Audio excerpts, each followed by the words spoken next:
Welcome to Garnet and Old Rant, Rave, and Rip edition. I'm Ryan. That's Vince. This is going to be a postgame overlay. This is going to be a toughie here. But thank you for guys. Not if you're great.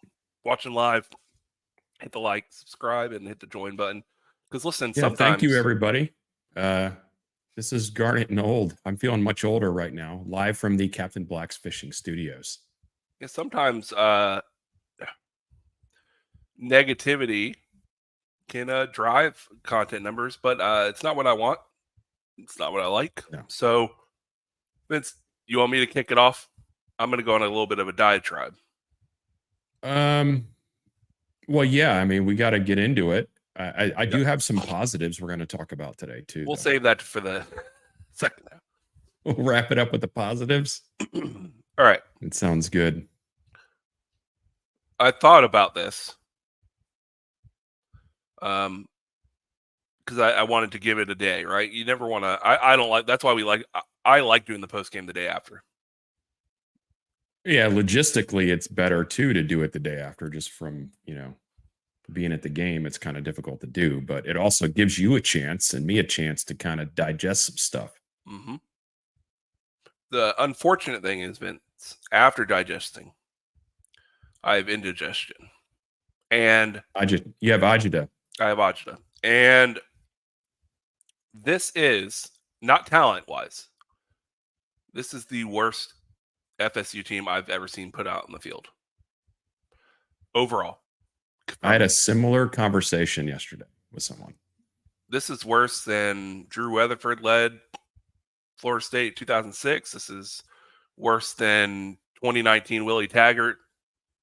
We put up more points in those Willie Taggart offenses than we're putting up now with inferior talent at the time. Lethal Simplicity was able to put up more points consistently with worse talent. And you look across the country, and a lot of bad teams out there. A lot of bad teams scoring over 20 points a game still as a bad team. Yeah. So this is the worst team as a team effort, because that's what football is. It's a team game, team effort. A lot of pieces have to fit together than I've ever seen since I've been alive. This is by far the most stubborn, coaching-wise, decision-wise, I've ever seen Mike Norvell. Some comments correctly pointed out during the game that he would pull James Blackman if it even looked like things were going south. But we're rolling out DJU quarter after quarter. We all have eyes. Every single fan has eyes. And whether or not it's 100% his fault, which it's not, but when things aren't jiving and you have 3 games worth of proof where we're averaging less, the quarterback has one touchdown, I think, through 3 games. No matter who's at fault and what pieces didn't fit together, it's not working with this guy leading the way. The quarterback leads the charge. So the fact that as a head coach, you cannot see what fans with much less football IQ and background can see is plainly obvious that whatever it is, DJ doesn't vibe in this system under this pressure with these players. You need a spark of energy, because right now they go out there and we see a whole lot of, and I know why. I mean, I know why they do this from a football standpoint, but you see a whole lot of dead silent. Everyone's sitting there and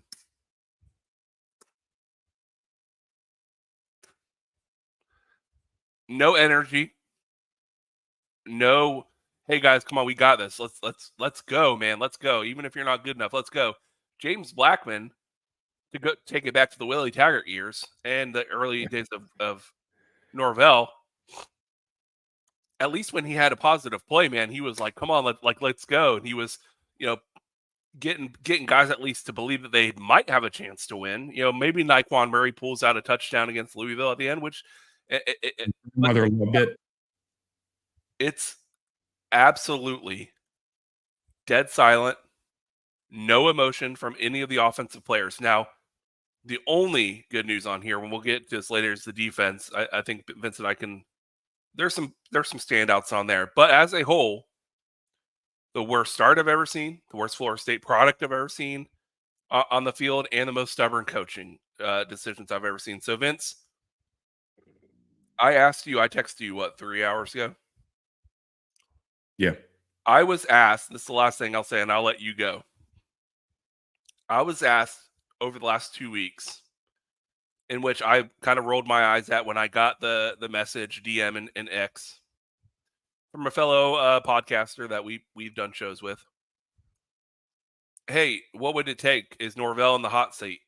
And each time, immediately, my guttural reaction is, that's ridiculous. No, we just went 13-0. It was a bad game or a bad 2 games.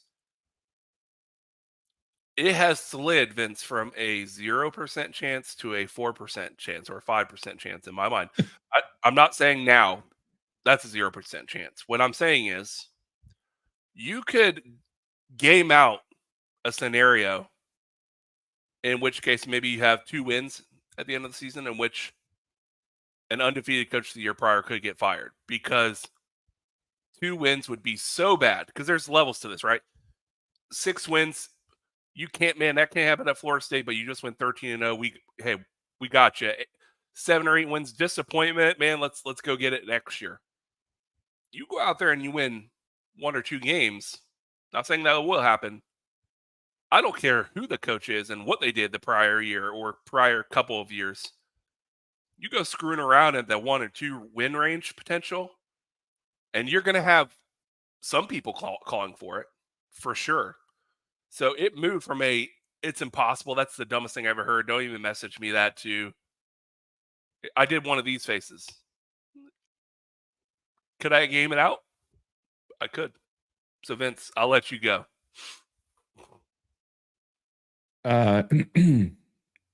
Currently he's, from a realistic standpoint, he's not on the hot seat. Yes. He's not. That's why it's a 4 or 5% for me. But every coach, runs the risk of, eroding the goodwill, which has been eroded. And it's been eroded. I think, losing the games is one thing, but the way it looks matters. It matters a lot. And after that, also, it almost seems like that you don't talk about lack of fire. The lack of fire from him.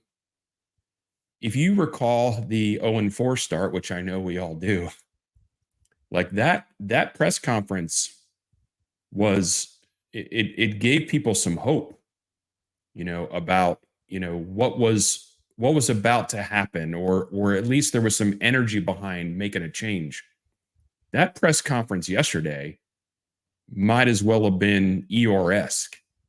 It was a coach that doesn't know, like, I'm not saying he doesn't know what to do. As a coach, I think at this level, you know what to do. But I don't think he has any confidence. There's no confidence at all in what he's planning on doing, resulting in anything else than what we've seen. So as far as hot seat is concerned, no. They owe him too much money. We literally just got done paying, do something in February. So, but it is not unfathomable to think that we've hit maybe a point where it may be impossible or really, really difficult to right the ship. To, you know, it takes a long time to turn the cruise ship. And right now, this cruise ship is heading, you know, well, actually, it's not moving at all.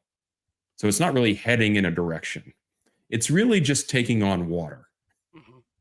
So you've got to plug those holes. When I'm watching that press conference and someone asks about the 2-point convert or the 2-point try, I don't care what the metrics may tell you. I don't care about that. And, you know, Parker may tell us, all things being equal, you know, maybe that's the right call. I doubt it. Maybe. I'm just saying, maybe there's a situation where it's the right call. But at what point, as the head coach, do you not understand what your team is at this moment and understand that, you know, how often are you going to get in the Guthrie's red zone? You know, you're not getting in the Guthrie's red zone very often. So you better get the points that you have literally at your disposal, because you know that Fitz is not going to miss that extra point. And then you put your team behind the 8 ball. You know, you're talking about, you know, why is this team pressing? I don't understand why these things aren't translating from the practice field to the game. And then the team finally gets some semblance of some kind of momentum, positive momentum, and then you pull the rug out from your own team. Yeah, Parker, it's technically right, and the math was mathing on that. But the baller, you got to know the people on your team, and I don't. He doesn't understand. Ryan, how can he not understand the dysfunction to the point where you have? I don't care what, you know. Some people are saying, like, well, the NIL deal dictates how much DJ is supposed to play. I don't think that's legal, by the way. But let's say it does, just for hypothetical, which I don't think it does. I don't think it can. Are you going to ride that train into basically the mountain and ruin everything that's been built up? That is ridiculous.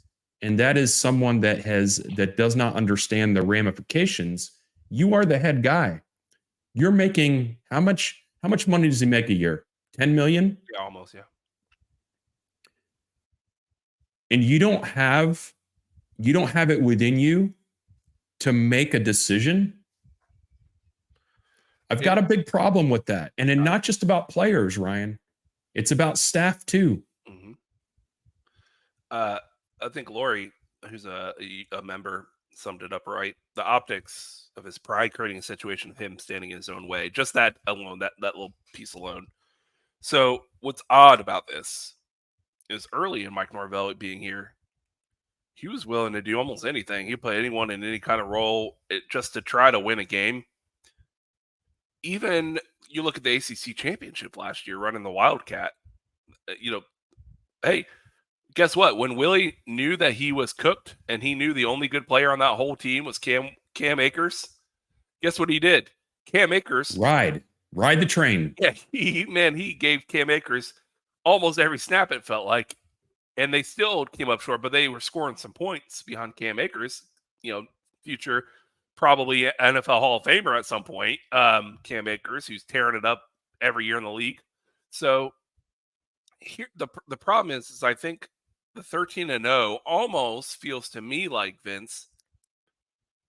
He started believing his own gusto, as you will. You know, his hey, my way works. We have the system. I brought in these guys, and you know, you guys just don't, as fans, you don't understand. I see it in practice, and we're gonna get it right. We're gonna get it right. Well, at some point, and I think we're past that point now. No matter how it looks in the practice field, if it doesn't translate, you got to make a change. You got to make it yesterday. Vince, I All right, so you thought your prediction. Let's go back to what our predictions were. I have more to say, Yes. but okay. Your prediction at the time was that DJ would look better and we would pull out a win. Not he didn't look great, but he'll be better. My prediction is he will look awful, which will lead to him getting benched at halftime. Will look better after he gets benched, but it won't be enough. The fact that both of us were wrong, and even my pessimistic view of the team, where he looked awful and he still rolled out there, I mean, that says it all to me. Like, what good is it doing rolling that guy out there? It's not even good for him. I don't know a lot about football, Ryan. I've only, I'm not going to be the type of person, the type of show host that, says things like, you need to be running, this coverage, blah, blah. I don't know enough about that. I do know what my eyes tell me. And my eyes tell me that he is, as a player, he's broken. He's broken as a player. Whatever talent he has, and he does. He was a 5-star recruit. And it's been gradually downhill for him since his freshman season at Clemson. I've seen a lot of this. The experiment should be over. They went and found a quarterback that they hope would be a transition guy that could just steady, basically maintain for a year, right? And by the way, it remains to be seen whether who is going to take over that job has been developed enough, because I have a problem with that right now. Mm-hmm. But they went and they made a decision to bring him in, and it really couldn't have gone any worse.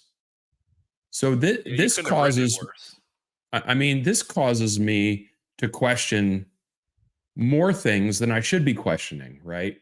Because right now it's all bad, right? This is the way we think about it. It's all bad. Everybody's bad at their job. Nobody knows what they're doing. We're paying, I don't know what somebody said, like the payroll of this team is like, I don't know, like $18 million or something like that, which is ridiculous, by the way, as a college fan, that we have to say the payroll of the team.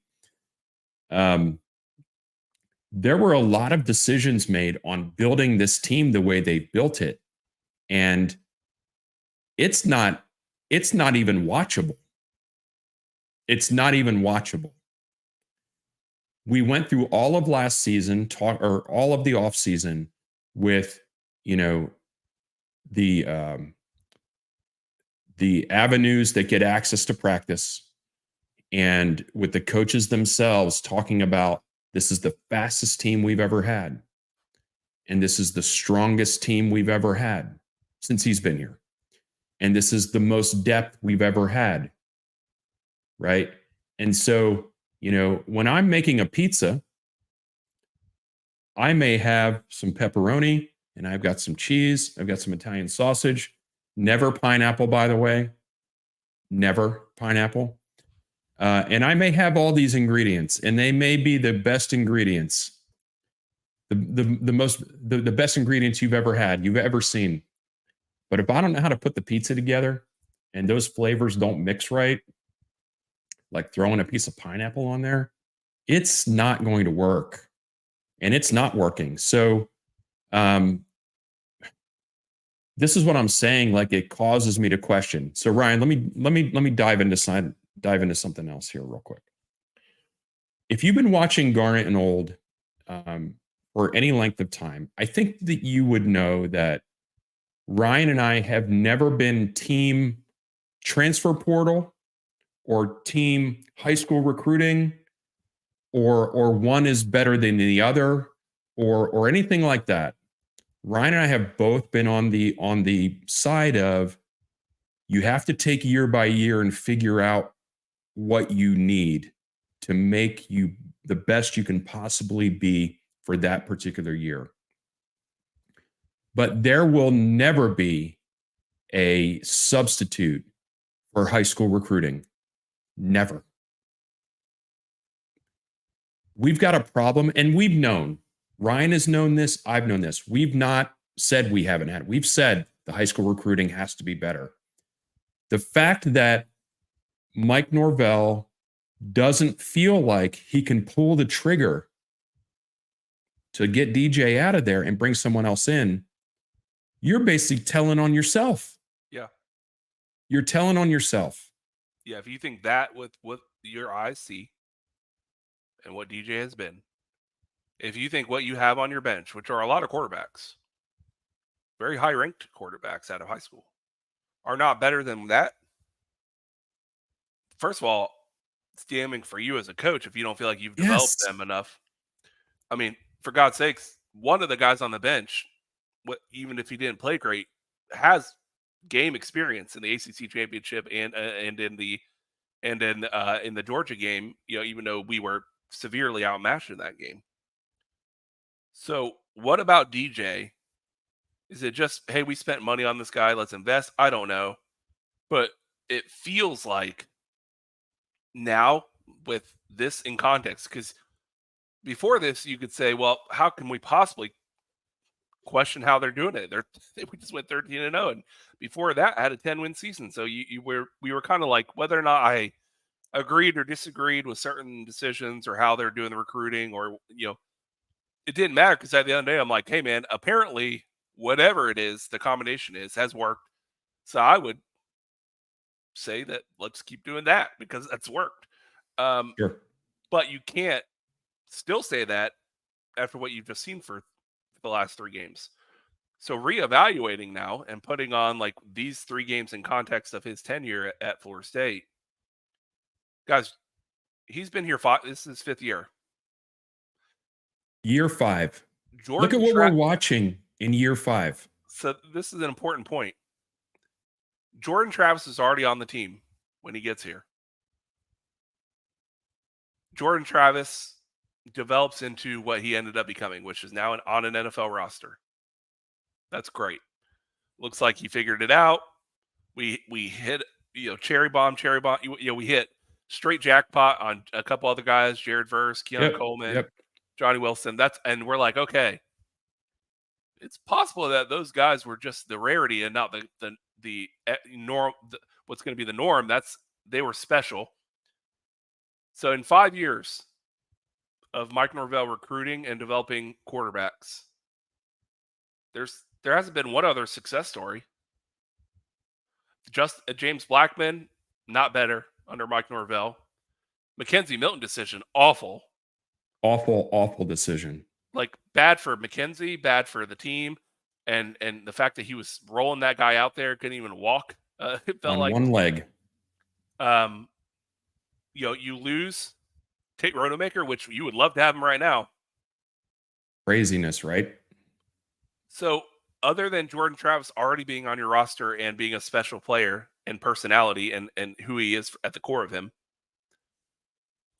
and Jordan will say the biggest thing that was his issue was confidence. And so really he said all Mike Norvell really did for to help him was instill, hey man, you can do this. Like, I believe in you. And that's what he needed. So we're at a point now in 5 years, there's never been another quarterback that Mike Norvell's coached, developed, and has played well. That's not good. And I would say a lot of rival fans have been saying these things, but blind squirrel find a nut all the time. Mm-hmm. This is not news to me or you, Ryan. We've not been the type that have been like, Mike Norvell can do no wrong. That's not the way it's been. But you can't you're not going to have the hit rate in the transfer portal that you've had. It's unsustainable. You're seeing it with other schools too, not to this level, but you're seeing it now this year. It's a weird year. If I go to Vegas and I hit the jackpot, the chances of me going back to Vegas and hitting the jackpot every time I go to Vegas is not going to happen. There are reasons why guys are in the transfer portal. There are reasons why other schools are willing to let them go. So, it's not. That's why I said you're never going to replace the necessity of accurate tenacious high school recruiting. And once you get those guys, and we've seen that, this staff has a hard time closing on the elite of the elite. Then you got to do something with them. I think Gabby put something in here, but I want to put it up on the screen. We need to bring back do something, because it's so true right now. It's really do anything. Once you get kids on campus, you got to develop them.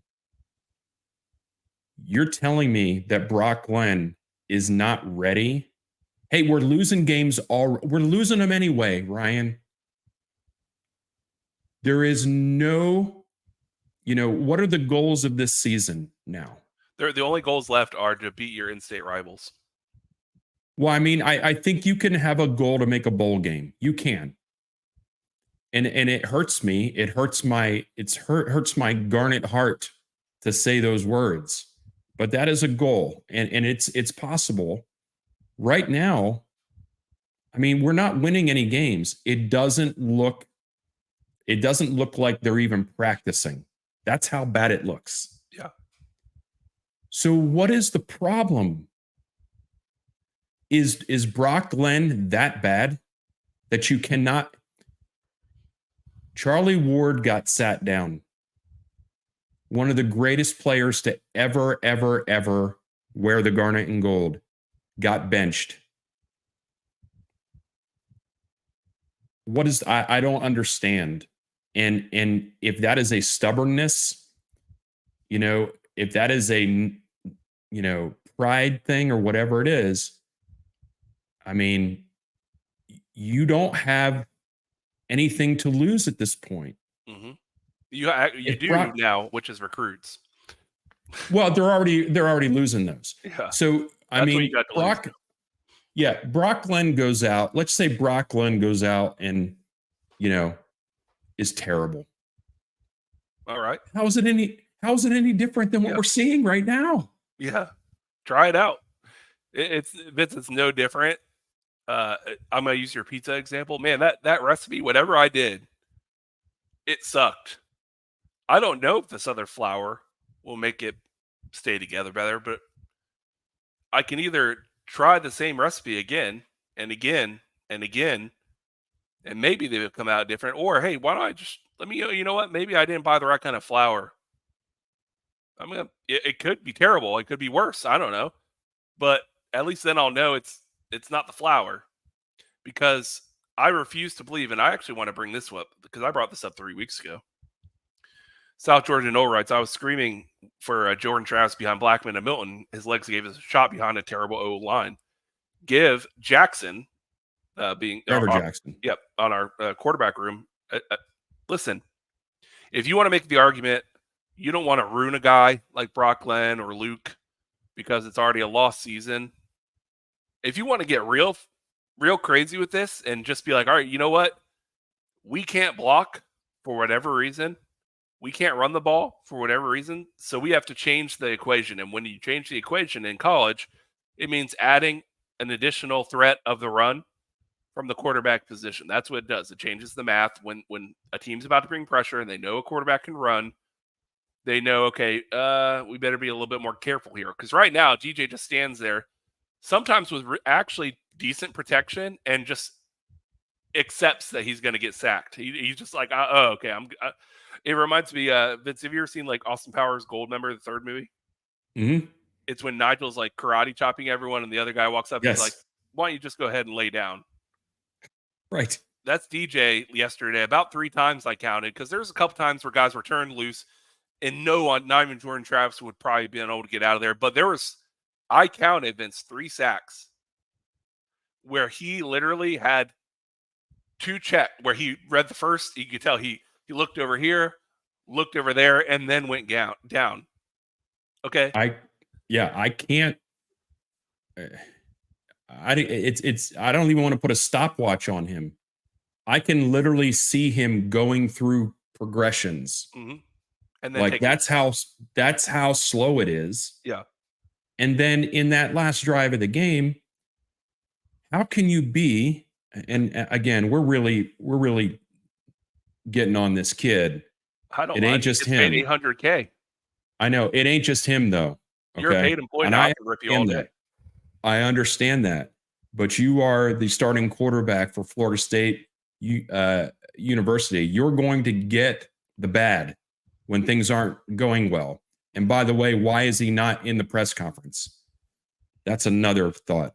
But I'm in the Champions Club, which, by the way, was fantastic. It's the first time I've ever done it, and I did my part though. I went and sat in the seat to look like there was somebody in the stands, and I watched several. I love being in the end zone. Doug and I were kind of chatting about this. I told you this last week. Remember, I said when you're in the end zone, you get to see the play develop. Yes, and I've always preferred being in the end zone. Being on the side, you get to, when it's time to watch the Chiefs do halftime, it's better for that.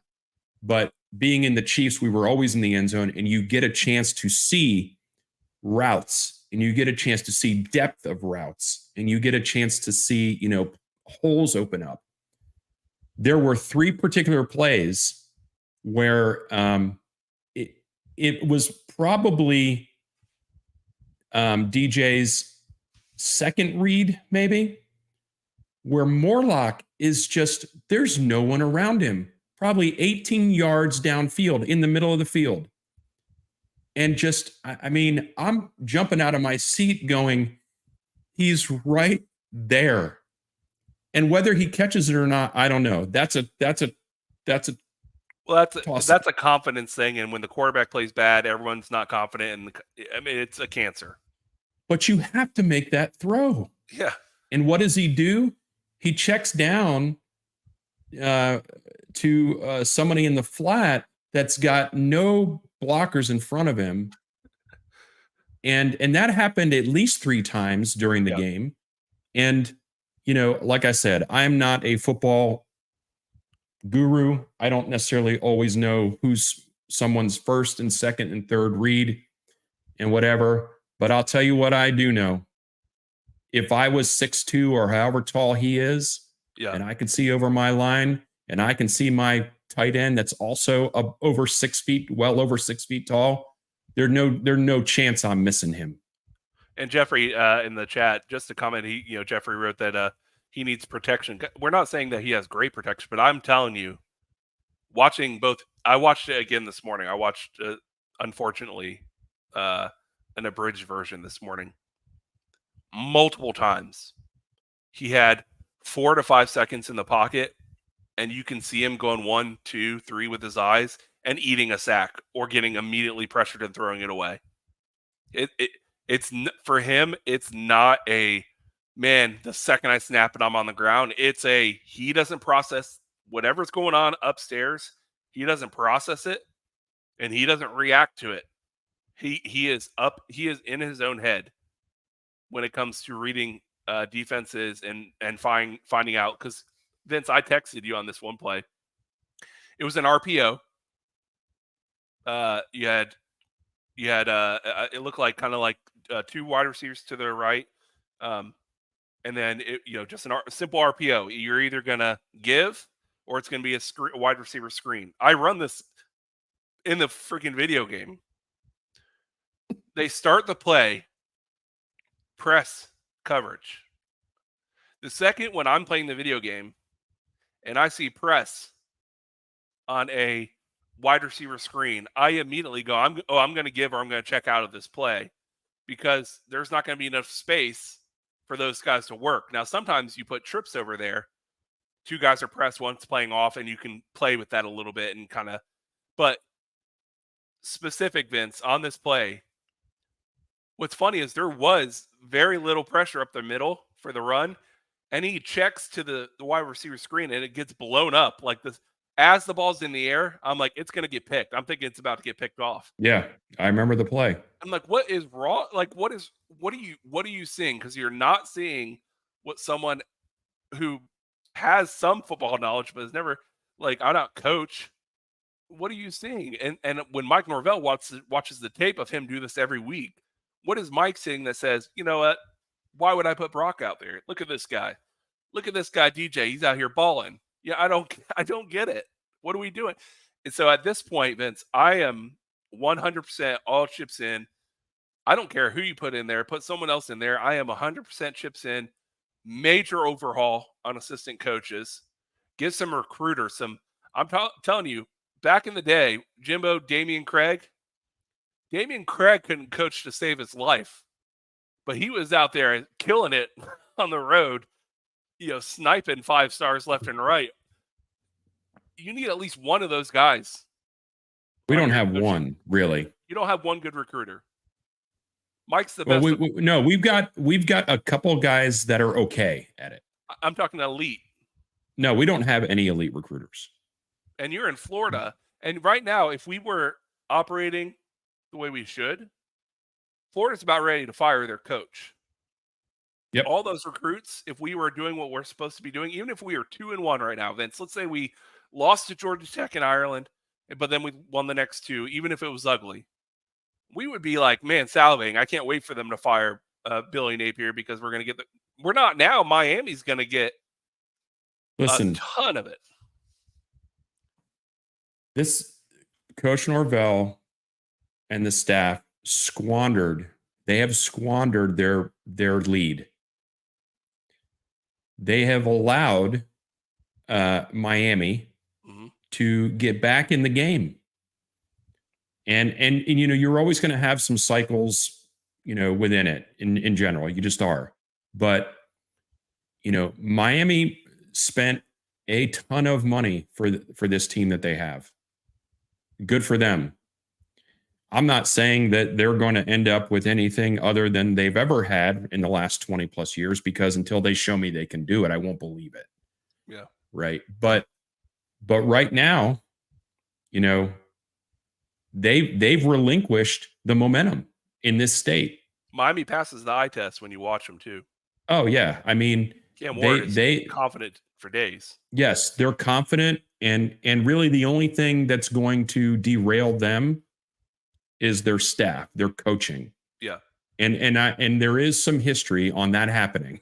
So again, until I see them break through, I will not believe it. But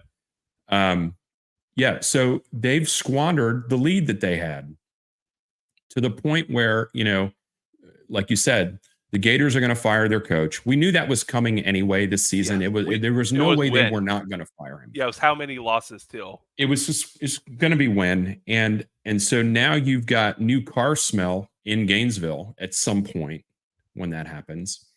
God forbid they go get Lane Kiffin. Oh yeah. I mean, whatever on that. Again, they've got their own problems in terms of their makeup of their athletic director and everything. They've got their own problems. But you get the right coach in there and your fortunes can turn. Right now, there's not a lot of things that Florida State can sell to a recruit, to a staff that doesn't have elite recruiters already. Mm-hmm. And, here we are. Ryan, you're one of the biggest Nole fans that I know.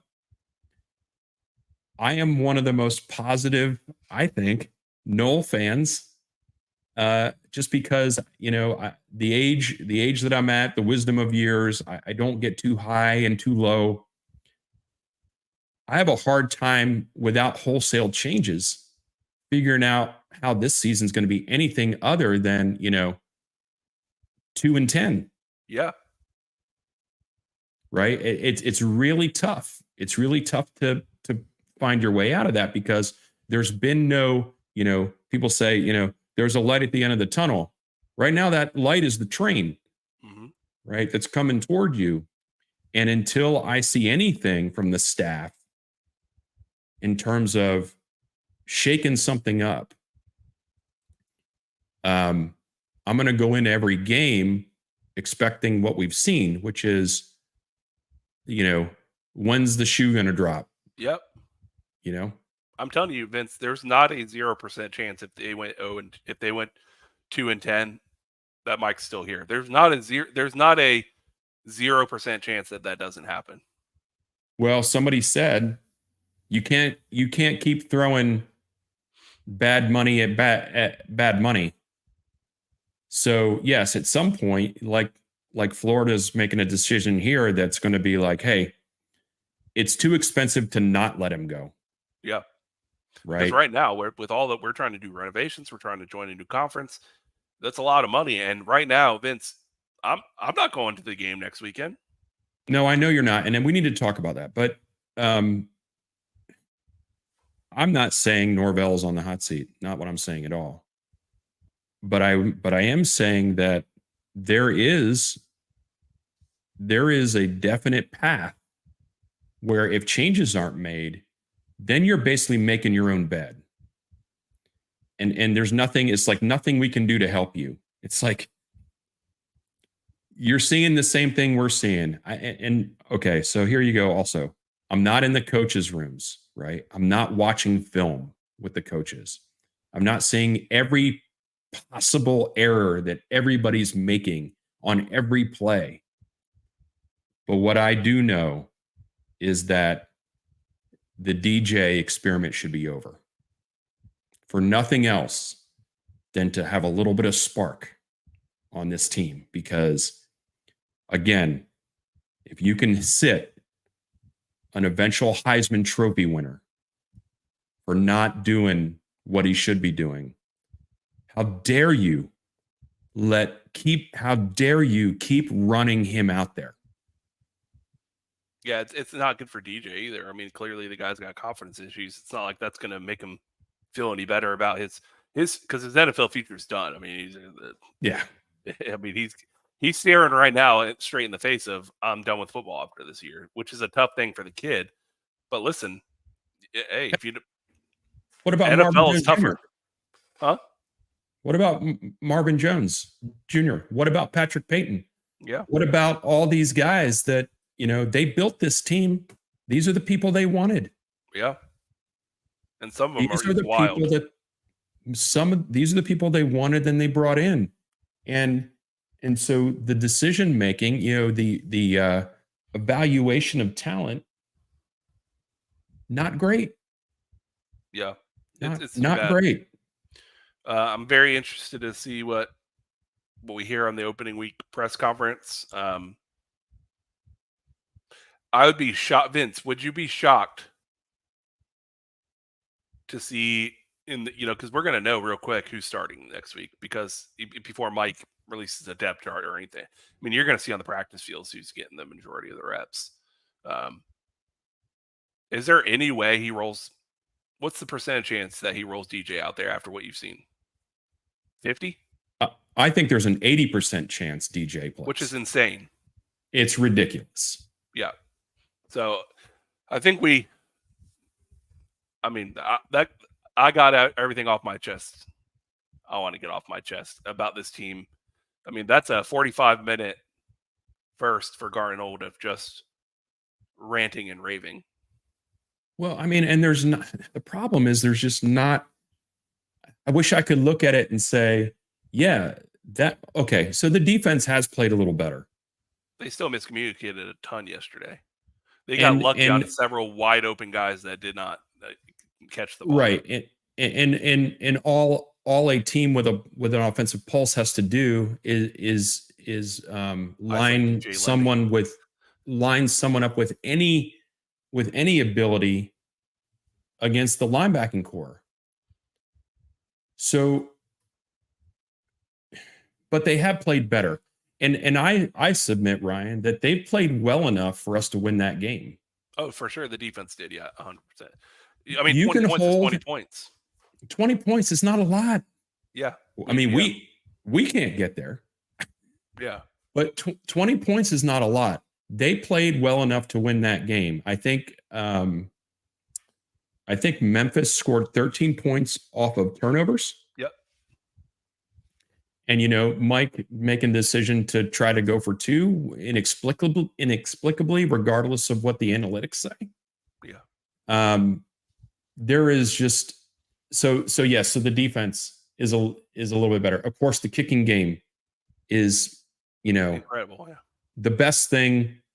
There's no problem there, and hopefully, we're not jinxing that because what else could we have to hold on to? Yeah. Other positives. Game day experience.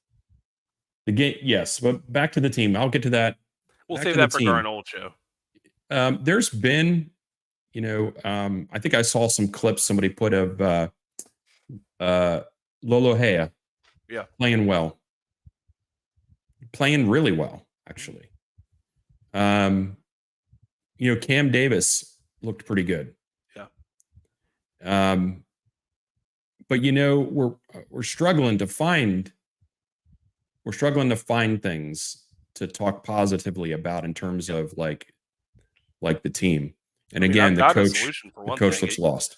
Most people won't What's like that? it. There is if you want to get real crazy with this and say, listen, yes, it will cause a less effectiveness in stopping the run, but it's not like we've been great at anything. I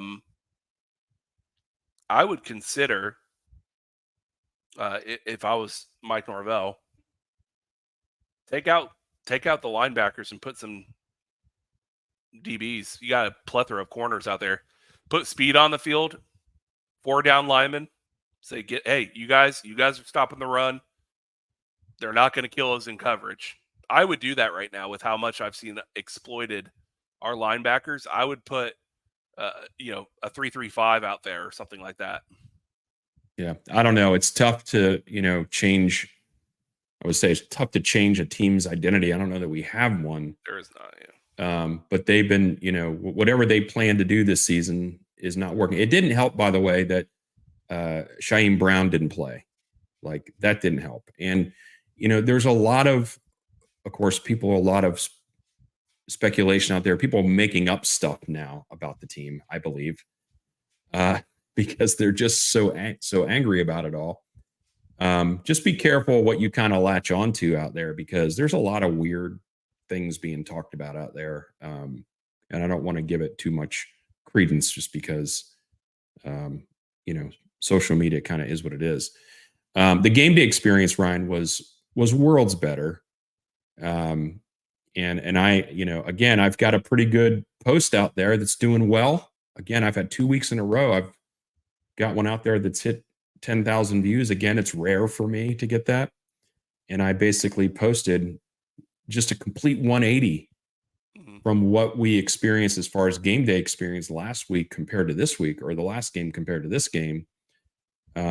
People out there that you made your voices heard. I mean, bravo to you, because it happened, and it happened with the quickness. It's all Chiefs all the damn time. And so much so that the refs had to get on them. Yeah.